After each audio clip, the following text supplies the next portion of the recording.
Salut à tous, c'est encore moi, Patrick Duval. Je vous rappelle que sur ma chaîne, je parle de tout ce qu'on peut faire soi-même. Abonnez-vous si vous aimez bricoler, il y aura plein de choses intéressantes. Et maintenant, passons directement au sujet de cette vidéo. Il n'y a pas si longtemps, dans une boutique en ligne bien connue, j'ai découvert une chose des plus curieuses, un support pour moniteur d'ordinateur.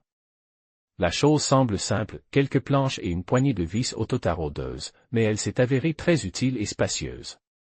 Cependant, je n'étais pas presse de commander cet organisateur dans le magasin. Le matériau dans lequel il a été fabriqué ne m'inspirait pas confiance. De plus, les avis des clients qui ont eu l'indiscrétion d'acheter un support sont très clairs sur le vendeur et ses activités. Enfin, le prix d'un produit aussi simple était un peu élevé. Cependant, l'idée en elle-même me semblait bonne.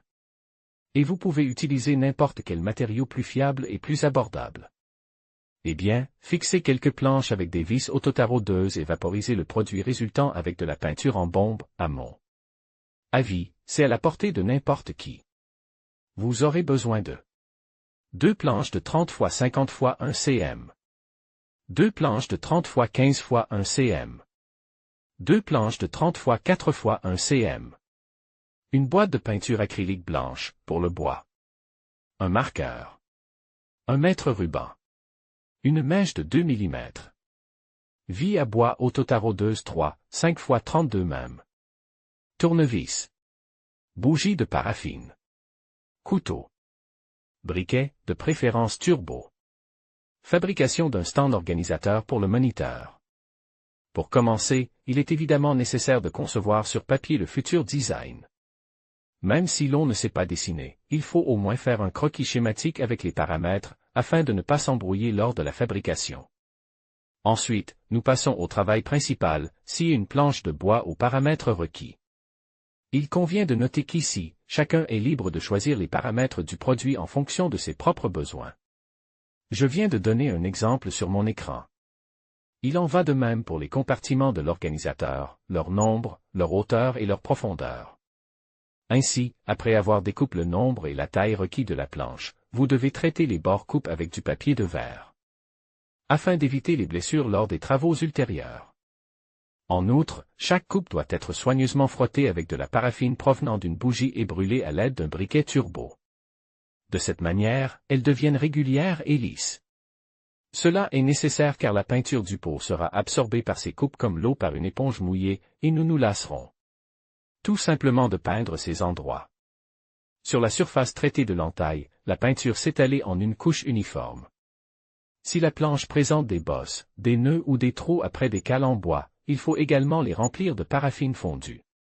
Ensuite, il est nécessaire de percer des trous avec une mèche de 2 mm aux endroits où les planches sont fixées les unes aux autres, avec des vis autotaraudeuses. Étant donné que ces endroits de fixation se trouvent sur les bords même des planches, il est fort probable que la planche éclate sur le bord si l'on n'effectue pas de perçage. Après toutes les procédures ci-dessus, fixez toutes les pièces en une seule structure à l'aide de vis autotaraudeuses. Je le répétais, la largeur et la hauteur des compartiments de l'organisateur peuvent être arrangés à votre guise. Les capuchons des vis doivent être enfoncés dans le bois afin qu'ils ne dépassent pas à la surface. Ensuite, nous appliquons à nouveau de la paraffine sur les creux des tétés de vis. Il est également nécessaire de graisser les espaces dans les joints des planches, s'il y en a. Vous pouvez le faire avec de la colle chaude, puis couper l'excédent avec un couteau. Moi, faute de colle chaude au bon moment, comme d'habitude, j'ai enduit les interstices avec la même paraffine. Voilà ce que cela devrait donner au final, il ne reste plus qu'à recouvrir le produit de la peinture de la couleur de votre choix. J'ai choisi le blanc. Une fois que la peinture sur la surface du bois assèche, de préférence après le délai indiqué dans les instructions, vous pouvez la recouvrir d'un film décoratif ou d'un papier peint autocollant de la texture souhaitée. Si vous ne trouvez pas de plateau de la bonne hauteur pour les étagères dans les compartiments d'organisation, il ne vous faudra pas longtemps pour les assembler à l'aide de ciseaux et de superglue, à partir de cartons ondules provenant de boîtes. C'est une chose tellement utile que nous obtiendrons en fin de compte, comme mon moniteur est connecté à la fois à l'unité centrale du PC et au décodeur DVB, T2, il s'est avéré très pratique de cacher le clavier et la souris à l'intérieur du support lorsque je n'utilise pas le PC. Cet organisateur contient également un emplacement pour un disque dur, un second lecteur de disque, un décodeur DVD, T2, et quelques étagères avec divers accessoires tels que des câbles, des clés USB, des adaptateurs, etc. Et ce qui est particulièrement agréable, c'est que le moniteur est maintenant plus haut. Exactement au niveau de mon visage. Désormais, il n'est plus nécessaire de se pencher sur l'écran pour essayer de voir les petites polices de caractères ou les petits details du jeu. En outre, nous avons libéré une grande partie de la table, qui occupait ce qui se trouve maintenant à l'intérieur de ce support.